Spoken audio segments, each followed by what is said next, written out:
uma cultura, e é sabido e é falado, não é muito materialista, muito voltada para a conquista de bens materiais, voltada para o conforto. Então, a sociedade, de um modo geral, avalia as pessoas pelo seu poder aquisitivo. E o problema não é que isso seja assim, porque Mamon sempre existiu. O problema é que, muitas vezes, isso pode sim acabar tomando o coração de cristãos, servos de Deus, e esses também passarem a deixar que essa cultura materialista, consumista, que acredita que a capacidade de adquirir certas coisas, obter um certo conforto, podem satisfazer sedes da alma que a palavra de Deus garante para nós que nada neste mundo vai satisfazer, só a palavra de Deus. Então, esse materialismo, ele nos traz ele fomenta um certo senso de autossuficiência, ele pode afetar sim um pouco a nossa fé, à medida que a gente passa a entrar nessa lógica e se deixar condicionar por ela. Então a gente já não precisa mais buscar o transcendente, buscar esse Deus exaltado, todo-poderoso, esse Deus que eu não controlo, porque eu já tenho uma vida que eu controlo. Eu vou lá, faço por onde, ganho, pago, tenho e obtenho, e tenho status, e todos reconhecem. Então, para que eu preciso de um Deus? Desse ser transcendente, todo-poderoso, que eu não consigo controlar. Não é mais fácil eu ser Deus de mim mesmo? Sem perceber, essa é a lógica que está por trás de grande parte do pensamento ocidental. Você vê que religiosos orientais já trazem uma outra cultura. Às vezes a gente fica admirado de ver a fé de alguns muçulmanos que estão dispostos a tudo por Alá. E a gente fala, poxa, com tantos absurdos e atrocidades doutrinárias que eles defendem, a fé deles é uma fé exemplarmente abnegada, é uma fé completamente entregue, é uma fé que de fato diz, eis-me aqui, envia-me a mim. É uma fé que não é comprada por dinheiro e por conforto. Muitas vezes envergonhando a fé do cristianismo ocidental, envergonhando a nossa fé. Então a gente não está elogiando, mas a gente está dizendo que há uma falha muitas vezes na nossa cultura que tem afetado a nossa fé e muitas vezes gerado cristãos indefinidamente imaturos. Parece que não conseguem dar um próximo passo rumo à maturidade espiritual, rumo a uma atitude adulta, madura biblicamente. Cristãos muitas vezes preguiçosos para lerem e estudarem suas Bíblias. Cristãos que não estão em busca de crescimento na sua relação com Deus, que não estão em busca de se entregar cada dia mais a Deus e viver cada dia mais intensamente na sua presença, mas que estão muito confortáveis, porque já praticam a sua religião confortavelmente nos fins de semana. Essa é uma ideia que a gente tem combatido aqui, a gente sabe disso, não é? O missionário não é aquele cara que vai para a África, vai para a Amazônia só. Ele é o cidadão urbano aqui que frequenta a igreja. Eu e você, todos nós, no nosso cotidiano, estamos aqui para cumprir essa missão e para desempenhar essa fé. Mas é inegável que muitas vezes a fé que grande parte dos cristãos ocidentais professam é uma fé trôpega, é uma fé fraca, é uma fé que deixa muito a desejar. E aí, será que se Jesus parasse hoje para fazer um exame da minha fé, do Jonatas, e da sua, será que ele, ao final dessa análise, concluiria que a sua fé é uma fé grande, é uma fé exemplar? A gente está falando de gente que nasceu de novo, de gente que tem o Espírito Santo, de gente que frequenta a igreja, que tem compromisso com as coisas de Deus, mas será que se Jesus olhasse para nós, ele concluiria no final, olha, Jonatas, grande é a sua fé? O que aconteceu com essa mulher que a gente vai ler aqui, que era uma mulher que nem mesmo do povo de Deus era, uma mulher pagã, é que depois de um certo episódio que a gente vai ler, Jesus conclui sobre a fé dela, grande é a sua fé, e a fé dela é um exemplo de fé para mim e para você, até hoje, 2000 anos depois. Mateus 15, verso 21, diz assim: saindo daquele lugar, Jesus retirou-se para a região de Tiro e de Sidom. Uma mulher cananeia, natural dali, veio a ele gritando: Senhor, filho de Davi, tem misericórdia de mim. Minha filha está endemoniada e está sofrendo muito. Mas Jesus não lhe respondeu palavra. Então seus discípulos se aproximaram dele e pediram: manda-a embora, pois vem gritando atrás de nós. Ele respondeu: eu fui enviado apenas às ovelhas perdidas de Israel. A mulher veio, adorou-o de joelhos e disse: Senhor, ajuda-me. Ele respondeu: não é certo tirar o pão dos filhos e lançá-lo aos cachorrinhos. Disse ela, porém: sim, Senhor, mas até os cachorrinhos comem das migalhas que caem da mesa dos seus donos. Jesus respondeu: mulher, grande é a sua fé, seja conforme você deseja. E naquele mesmo instante, sua filha foi curada. Amém. O texto, irmãos queridos, diz que aquela mulher era cananeia. E Marcos vai explicar que ela era de origem sírio-fenícia, morava ali em Tiro. A gente está falando de povos pagãos, de povos que não temiam a Deus. E aí, especificamente, Tiro foi uma cidade babilônica cujos reis, cananeia, cujos reis fizeram uma aliança com Salomão muito antes, em que o rei de Tiro, Irão, concederia material e mão de obra para a cidade de Jerusalém, construir o templo de Salomão. Por outro lado, Salomão forneceria mantimentos e cereais. Então houve uma troca feita, um acordo comercial feito entre Salomão e o rei de Tiro. Até aí, tudo bem, era só um acordo comercial. O problema é que o sucessor de Irão fez uma aliança com Acabe, que era um rei de Judá, de modo que Acabe teria que se casar com Jezabel, a sua filha. E essa Jezabel introduziu o culto a Baal entre os israelitas.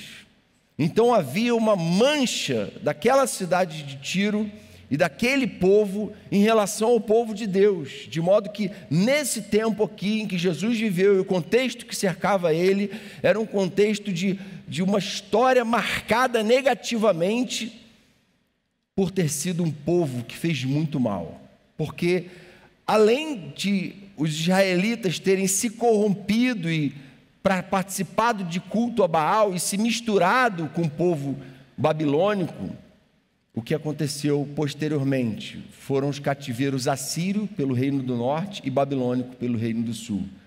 O povo de Deus sofreu, vamos dizer assim, um punitivo, um corretivo da parte de Deus que permitiu que eles fossem para o cativeiro. E no tempo de Jesus o que eles tinham era a história muito bem firmada na cabeça, era essa história dramática, trágica em relação àquele povo. E Jesus cresceu também ouvindo essa história. E aí aquela mulher então vinha dessa descendência. E aquela mulher então se aproxima de Jesus, um mestre, e ela tinha tudo para ter problema naquele diálogo. Primeiro porque ela era mulher, e uma mulher naquele contexto extremamente machista não se aproximava dessa forma de um rabi. Segundo que ela era gentia, e aquela sociedade era altamente excludente, era um judaísmo excludente, e um judaísmo que isolava o judeu, especialmente de um povo como o povo de Tiro. E segundo, que ela fazia parte de um dos povos que foram um dos maiores inimigos do povo de Deus. E uma coisa que intriga muito a gente, ou melhor, intriga muito a gente, é o fato de que Jesus estranha, por alguma razão legítima, ele foi seco, estranhamente seco com aquela mulher. Ele levou, aquela mulher foi até ele com uma razão legítima, sua filha estava endemoniada, e Jesus age de uma forma muito fria com ela, diferente do modo como ele costumava agir com as pessoas que procuravam ele, fossem judeus ou pagãos. E aí, irmãos queridos, aparentemente, a atitude de Jesus com ela não foi muito boa. Mas do mesmo jeito que com Zaqueu e com a mulher samaritana, Jesus estava discernindo o que ele ia fazer depois. Jesus estava, de algum modo, submetendo aquela mulher a uma prova. A prova para ver se a fé dela era uma fé verdadeira, para ver a consistência da fé dela e até que ponto ela estava mesmo em busca de uma solução real e verdadeira. E muitas vezes é isso que o Senhor também quer fazer com a gente, nos colocar em situações de prova para ver qual é e qual tem sido a qualidade da nossa fé, o que a nossa fé tem produzido, se a nossa fé tem produzido a saúde necessária para a nossa caminhada com Deus. E a fé que aquela mulher experimentou, em primeiro lugar, para nós, é exemplar, porque é uma fé que leva a reconhecer Jesus como Senhor. Verso 22 diz assim: aquela mulher veio a ele gritando: Senhor, filho de Davi, tem misericórdia de mim.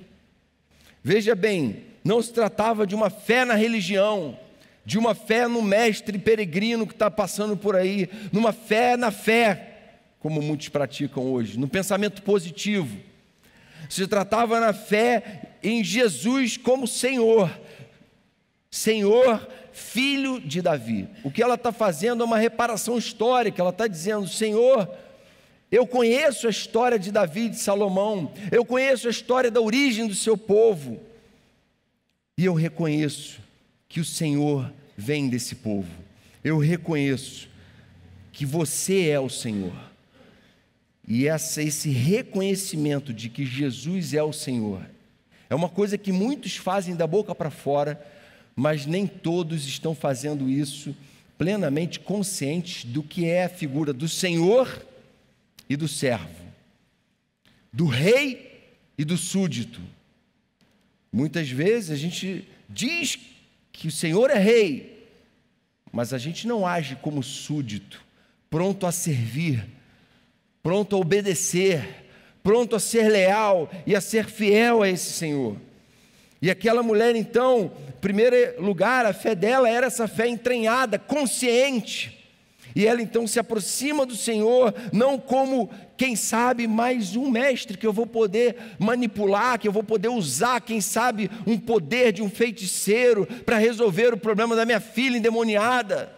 Não, ela se aproxima de Jesus como se aproximando diante do Senhor da história, daquele que tem todo o poder para curar, daquele que é juiz, o justo, daquele diante de quem ela não quer argumentar, diante de quem ela não quer retrucar, diante de quem ela não quer se impor. Ela se aproxima de Jesus completamente rendida. Jesus, você é o filho de Davi, você é o Senhor. Eu estou aqui buscando ao Senhor, porque eu creio que o Senhor tem poder de operar o milagre que eu preciso hoje na minha vida, na minha casa, na vida da minha filha. Eu creio que há esse poder no Senhor, porque Jesus é o Senhor, e é diante dele que eu estou. É diante desse mesmo Jesus que nós estamos aqui nessa noite. Parece muito simples e óbvio, gente, mas a verdade é que muita gente tem depositado fé na sua prosperidade material. Quando é que eu vou ser abençoado? Vou ser abençoado quando eu tiver um salário X, quando eu tiver uma situação confortável nesse sentido ou naquele, quando eu finalmente conseguir galgar, patamares mais elevados na minha carreira profissional e for mais reconhecido profissionalmente, eu vou finalmente ser abençoado por Deus. Eu acredito que a minha fé vai ser relevante quando eu conseguir conquistar aquela pessoa amada, ou quem sabe a ciência vai um dia ter resposta para todas as questões, e aí vai se buscando eleger senhores do nosso tempo, que são os Baals do nosso tempo, que aparentam trazer solução e satisfazer, mas que não satisfazem. E aquela mulher não estava se deixando iludir por nenhum dos senhores do seu tempo. Para ela, Baal não era Deus, para ela, Jesus era Deus. Jesus era o filho de Davi e ela não tinha outros falsos deuses, a despeito de ela ser mulher pagã, de um povo inimigo de Deus, a despeito de toda a carga histórica e herança que ela trazia, ela estava diante do Senhor e tem o mérito de ter conseguido perceber isso. E eu pergunto, a gente tem conseguido perceber que Jesus é o Senhor e a gente tem vivido debaixo do senhorio dEle, do governo dEle? A gente tem colocado a nossa vida diante dEle e se rendido aos pés dEle, como aquela mulher se rendeu? O Evangelho nos liberta de nossos equívocos, de nossas crendices. Aquela mulher tinha tudo para ser uma escrava de crendices babilônicas, mas ela não era. Há uma história que se conta que, na verdade, na época da Reforma, a Idade Média, de um modo geral, foi muito marcada por superstição, por crendices, por manipulação religiosa em nome de Deus, e absurdos eram pregados para se criar um clima de medo e instabilidade no coração das pessoas, porque aí a igreja podia então dizer o que quisesse, que as pessoas caíam, acreditavam e por medo se rendiam. Mas a palavra diz que o amor lança fora todo o medo. O Evangelho traz a verdade, a gente conhece a verdade nos liberta, e o nosso compromisso é com a verdade. E aí vieram os reformadores no século XVI e falaram: olha, só a Escritura é lâmpada para os nossos pés, só ela ilumina nossos pensamentos, só a Escritura é reconhecida. A gente não vai viver refém dessa manipulação, mas a gente vai dar acesso à Escritura para que todo mundo conheça a Deus e os pensamentos dEle, e Ele como Ele de fato é, Senhor, justo juiz, aquele diante de quem nada pode passar desapercebido, aquele que julga todas as coisas. E aquela mulher se aproxima de Jesus como alguém que parece que tem conhecimento da revelação de Deus, como alguém que tem uma fé consistente e muito bem embasada em Jesus como Senhor. E infelizmente muitos cristãos hoje não têm essa fé consistente e embasada, e qualquer vento, qualquer tempestade demove ele do seu caminho com Deus. Se quisermos alcançar grandes transformações com a nossa fé, em primeiro lugar, precisamos receber a Deus como Ele é, receber a Ele como Senhor. Segundo ponto aqui, a fé que aquela mulher experimentou era uma fé que capacitava a perseverança diante dos obstáculos. Vejam que ter fé quando tudo é favorável é fácil. Ter fé quando tudo está fluindo tranquilo, tudo está em paz, tudo está indo bem, é fácil. Mas aquela mulher foi sujeita a provas extremas. Se ela tivesse alguma dúvida de que Jesus era Senhor, ela não teria passado vitoriosa sobre aquelas provas.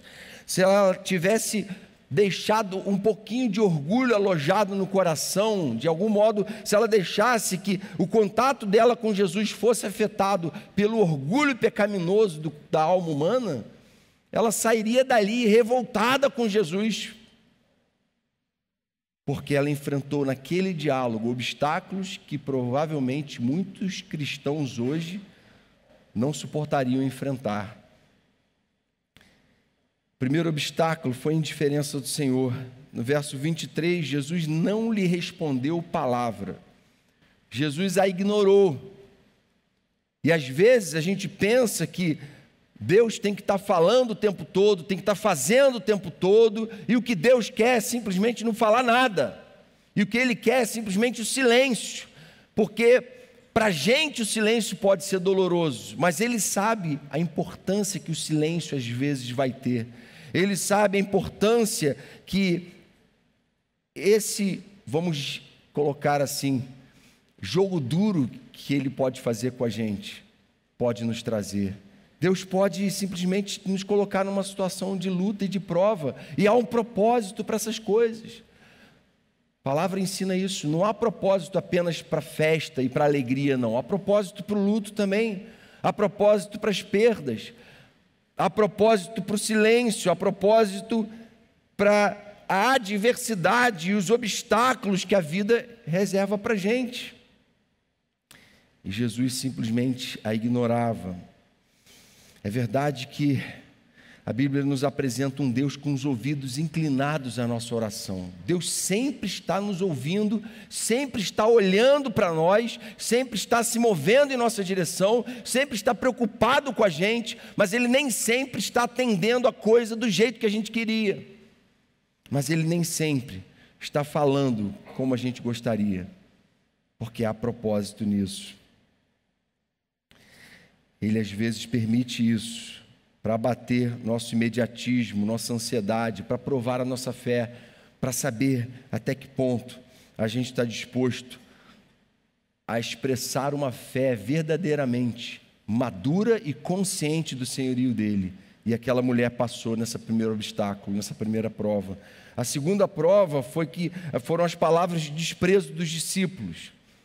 Verso 23 mesmo. Então seus discípulos se aproximaram dele e pediram: manda ir embora, pois vem gritando atrás de nós. Que mulher chata, que mulher insuportável, alguém manda ela ficar quieta, alguém, por favor, dá um jeito nesse problema. E isso mostra para nós que se os próprios discípulos que caminhavam com Jesus agiram assim, imaginem hoje. As pessoas podem agir mal com a gente que caminha com Deus também. Nem sempre os crentes que Deus colocou à nossa volta vão ter sabedoria em nos orientar, em nos entender, em caminhar com a gente. Nem sempre eles vão estar preparados para lidar com o problema que a gente está enfrentando, com a angústia da nossa alma. Nem sempre a gente vai encontrar todo o suporte. Mas, a despeito disso, quando a fé é produzida pelo Espírito Santo, quando a fé é uma fé legítima, é uma fé robusta, é uma fé fundamentada na palavra, mesmo isso é incapaz de nos demover do caminho. Também a atitude de desprezo dos discípulos mostra que o erro deles não vai abalar uma fé que foi dada pelo próprio Espírito de Deus. As más atitudes das pessoas com a gente não podem abalar se a nossa fé é verdadeira. Essa é uma outra lição, foi um outro desafio que aquela mulher simplesmente passou por cima, ignorando completamente. Eu não estou nem aí porque eles fizeram de errado comigo, eu estou focada no Senhor, porque Ele é o Senhor e Ele tem solução, e Ele tem poder para libertar minha filha. Se ela não tivesse muita convicção disso, não tivesse muito humilhada, vazia, ela não teria obtido isso. E terceiro obstáculo, o foco da missão do Senhor, que foram as palavras do próprio Jesus. Ele diz assim: olha, eu fui enviado apenas às ovelhas perdidas da casa de Israel. É verdade que depois do Pentecostes, Ele mesmo enviou o Espírito Santo e o Evangelho foi universalizado, não é? Começou-se a pregação aos gentios, e até hoje o Evangelho é universal, e Jesus pregou isso. Mas naquele momento, o foco da missão dele eram as ovelhas perdidas da casa de Israel, era o povo judeu. E mais pesado ainda, Jesus se volta para ela e usa um ditado da época, diz assim: não é certo tirar o pão dos filhos e dar aos cachorrinhos. Essa foi a prova final. Ele falou assim: mulher, presta atenção, você acha que é certo tirar o pão dos filhos dos judeus, dos filhos de Deus, do povo escolhido, e dar aos cachorrinhos, que são o povo de Tiro, que são os pagãos, os babilônios, esses que trouxeram tanta tragédia e opressão para o povo de Deus? Mais ou menos como querendo dizer: olha, se a fé dessa mulher é mais ou menos agora, ela rói a corda, vira as costas irada, se ela tiver resto de orgulho ainda no coração, vai embora, e aí a coisa está resolvida. Mas Jesus levou aquele diálogo para esse extremo, porque Ele queria, irmãos, eu creio, de pleno coração, não dar uma lição apenas para aquela mulher. Ele queria dar uma lição para todo mundo do que é uma fé verdadeira. Ele quer dar uma lição para mim e para você aqui hoje, do que é uma fé verdadeira no Senhor. Uma fé completamente derramada, despojada, completamente dependente do Senhor. Uma fé de alguém que olha para o Senhor como oleiro e olha para si mesmo como barro. Aquela mesma fé que o apóstolo Paulo expressa em Romanos 9, não é? Acaso há injustiça da parte de Deus? Quem é você para dizer de injustiça da parte de Deus com a doutrina da eleição? Ele é o oleiro, você é o barro. O oleiro pode fazer um vaso de barro para honra e um vaso de barro para desonra. E Paulo perde a paciência e diz: você não tem condição, você é só barro. Era mais ou menos assim que essa mulher via: eu sou só barro, ele é Senhor. Então ele está certo, eu sou o cachorrinho que está diante da mesa mesmo. Eu sou o povo que fez mal para o povo dele, ele tem toda a razão, porque ele sempre tem razão, porque ele é o justo juiz. E diante dele eu não quero argumentar. Mas ao mesmo tempo ele é aquele que é gracioso, bondoso, ele é aquele que tem todo o poder para operar o milagre da cura e da libertação da minha filha. Então é diante dele que eu estou, é a ele que eu vou buscar, é diante dos pés dele que eu vou me derramar. E aí, diante dessa prova final, então,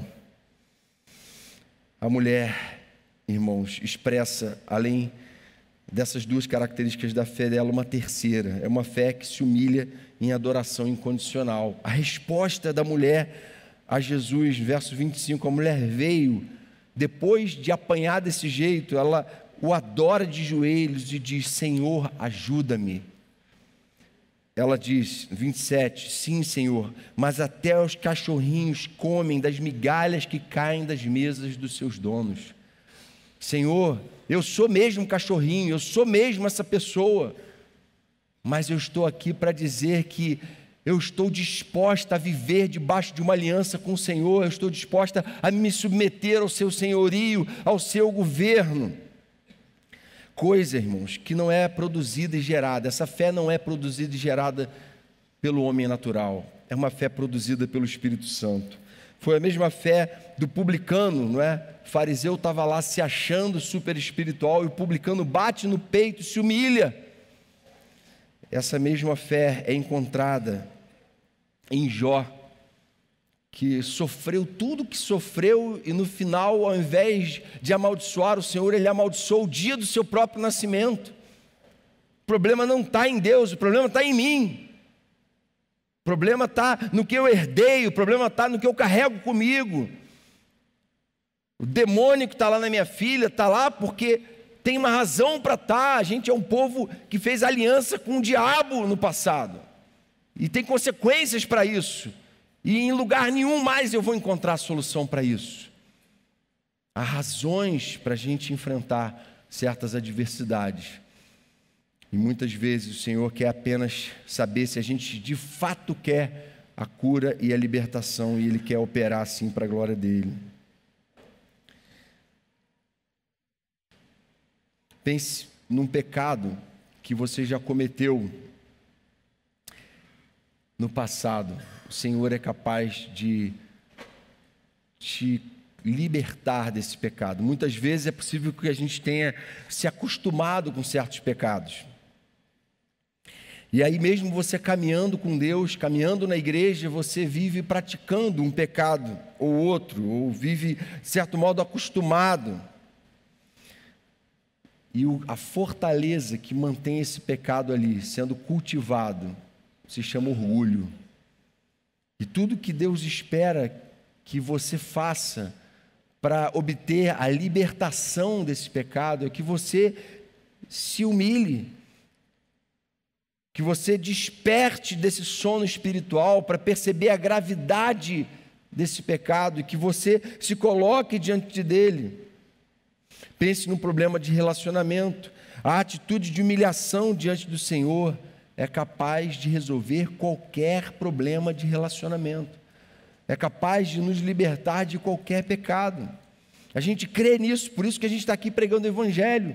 A gente não está pregando comportamento, a gente está pregando algo que o Espírito Santo, por um milagre, por uma ação sobrenatural de Deus, é capaz de produzir no nosso coração, de mudar dentro de nós. Não é uma pregação moralista comportamental, uma pregação da experiência do novo nascimento e da ação do poder do Espírito de Deus em nós, para que a gente não viva refém dos nossos próprios erros, imaturos na fé indefinidamente, mas que a gente experimente todo dia crescimento na nossa caminhada com Deus, para a gente viver em novidade de vida e não reféns da nossa natureza pecaminosa. E a filha daquela mulher, então, foi liberta. A palavra diz que se por um lado Deus resiste aos soberbos, por outro Ele concede a sua graça aos humildes. Se por um lado Deus tem muita dificuldade com gente altiva, gente que se acha, com gente que não reconhece, gente orgulhosa. Você pensa que são só as pessoas que têm dificuldade com isso? Não, o próprio Deus tem muita dificuldade com isso. Não, Deus tem dificuldade com os soberbos, mas Ele concede a sua graça aos humildes. Não importa o tamanho do problema que você está enfrentando aqui hoje, se você se curvar diante dele como essa mulher fez, você pode sim experimentar liberdade, paz. Você pode experimentar um novo momento na sua vida. Jesus responde no verso 28, mulher, grande é a sua fé, seja conforme você deseja. Naquele mesmo instante, a sua filha foi curada. E é isso que vai acontecer comigo, com você. Se a gente se colocar diante de Deus, com essa fé arrojada, convicta, submissa, de um súdito diante do seu rei, de um servo diante do seu Senhor, de um pecador diante de um Deus santo, santo, santo. Irmãos, é isso que vai acontecer. Guarde isso, nossa incredulidade e dureza de coração sempre farão mal para aqueles que vivem conosco. Mas nossa fé no Senhor não apenas nos abençoa, mas sempre vai causar um grande impacto positivo e transformador na vida daqueles que vivem com a gente.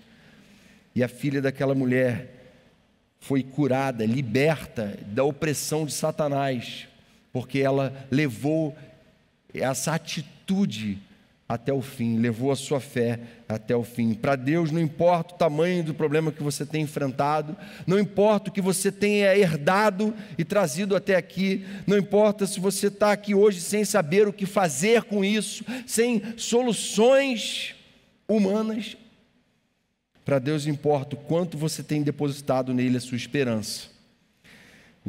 Se você vê a Ele como Senhor e se você tem se humilhado aos pés dele, amém? Algumas aplicações finais aqui para a gente encerrar. Primeira delas, se quiser anotar aí, renda-se hoje a Jesus como Senhor. Parece tão simples e óbvio, renda-se a Jesus como Senhor. Mas a verdade é que nem sempre a gente tem se rendido e nem sempre a gente tem feito isso a Jesus e nem sempre quando a gente tem se rendido a Jesus tem sido como Senhor. Como tem aquele ditado, né? É fácil andar com Jesus no peito, na camisa, né? Mas difícil é ter peito para andar com Jesus, né? Então, ter coragem de levar essa relação de um servo com o seu Senhor adiante. Então, Jesus não é um sábio eremita, Jesus é o Senhor. Jesus não é um rabi, Jesus é o Senhor. Jesus não é alguém tão pouco comprometido com os nossos achismos. Ele é aquele que sabe o que é melhor. Ele é aquele que eu posso não entender o que ele está falando, mas eu sei que ele está certo e eu estou errado. Ele é Senhor. E Ele vai estar sempre certo nos seus juízos. Se de fato reconhecemos Jesus como Senhor, somos libertos do auto-engano e passamos a enxergar tudo à luz da verdade conforme revelada por Ele. Se de fato a gente enxerga Ele como Senhor, a gente vai ser liberto do nosso próprio auto-engano. E a gente vai passar a enxergar tudo à luz da verdade, não a nossa verdade, a verdade dele. E foi isso que essa mulher experimentou. Segunda aplicação. Então, a primeira, renda-se hoje a Jesus de fato como Senhor. Segunda, aceite as provas, as provações, no sentido de provações, como parte do seu crescimento. Há um sentido em que nós somos chamados a ser como crianças, no sentido de ser puros de coração, no sentido de ser dependentes do Pai. Mas parece que alguns não entendem bem isso, ou pelo menos não vivem nesse sentido como crianças. Vivem como, vamos dizer pejorativamente aqui, infantiloides. uma fé infantilóide, é uma fé que não amadurece, que não dá o próximo passo, que não age com responsabilidade. É uma fé leviana, inconsequente. E Deus quer que a gente viva uma fé madura e consequente, enraizada na palavra dEle. E isso tem a ver, sim, com as provações que Ele faz a gente passar. Essas provações são parte do modo como Deus quer fazer a gente crescer. Tiago 1, verso 2, meus irmãos, considerem motivo de grande alegria o fato de passarem por diversas provações, pois vocês sabem que a prova da sua fé produz perseverança. E a perseverança deve ter ação completa, a fim de que vocês sejam maduros e íntegros, sem lhes faltar coisa alguma. A perseverança tem que ser completa para que vocês sejam maduros. Quem é que não persevera? Quem é um infantilóide. Não é criança no sentido de que das tais é o reino de Deus, de que você tem pureza e dependência do Senhor. É no sentido, irmãos queridos, que Tiago fala aqui, que a gente tem que buscar uma atitude mais madura para a glória de Deus. Terceira e última aplicação: persiga a humildade. Essa mulher pagã, essa mulher aqui de um povo abominável, de um povo, enfim, com a história manchada diante de Deus, foi capaz de se humilhar, e a humilhação dela até o fim capacitou ela a ser recebida pelo Senhor. A graça de Deus agiu na vida dela. A gente crê que Jesus pôs ela à prova, porque Jesus já tinha discernido a fé dela. E a gente crê que Deus já tinha produzido essa fé no coração dela. Jesus estava apenas deixando essa lição para nós.